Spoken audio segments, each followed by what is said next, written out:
আবারও নেশা বিরোধী অভিযানে সাফল্য উত্তর জেলা পুলিশের। জানা যায়, সোমবার উত্তর ত্রিপুরার পুলিশ সুপার ভানুপদ চক্রবর্তীর কাছে অগ্রিম খবর ছিল যে ধর্মনগর থানা এলাকার নয়াপাড়া গীতা ভবন সংলগ্ন এলাকায় ড্রাগসের আদান প্রদান হবে। সেই খবরের ভিত্তিতে ধর্মনগর থানার পুলিশ ওই এলাকায় যায় এবং সন্ধ্যা 6টা নাগাদ একটি পালসার বাইক এবং একটি মহিন্দ্রা থার গাড়ি নিয়ে ওই এলাকাতে দুই যুবক আসতেই তাদেরকে ঘিরে ফেলে পুলিশ এবং আটক করা হয় জবরুল হক নামে এক নেশা কারবারিকে এবং পালিয়ে যেতে সক্ষম হয় অপর এক নেশা কারবারি। পরবর্তীতে AS-23 AG 8055 নম্বরের গাড়িতে তল্লাশি চালিয়ে 10,000 ইয়াবা ট্যাবলেট উদ্ধার করা হয়। ওই যুবকের বিরুদ্ধে ধর্মনগর থানায় একটি NDPS ধারায় মামলা হাতে নিয়ে তদন্ত চালাচ্ছে ধর্মনগর পুলিশ।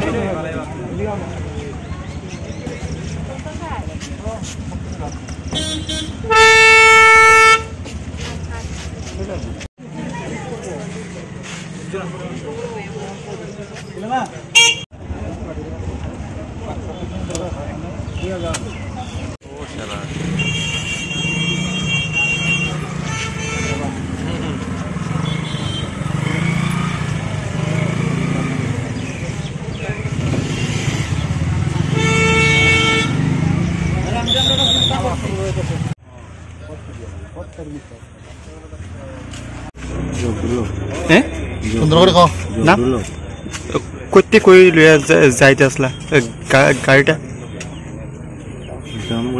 আমি আইছি তুমি কি ওই গাড়ির মালিক? গাড়িটা কার? গাড়িটা কইতে পারি না। কইতে লইছ? আমি দামচড়াটা গিয়ে আইছিল। আর কে কে আসলো? আর দুজন আসলো, তারা গেছে। তুমি কি ওই গাড়ি চালাইতেছিলা? না না, আমার বাইক আসলো। বাইক? জায়গাটা হলো নয়াপাড়া গীতা ভবনের পাশে ধর্মনগর। যাকে আটক করা হয়েছে তার নাম জবরুল হক, বাড়ি হাসিমগঞ্জ পাতারকান্দি।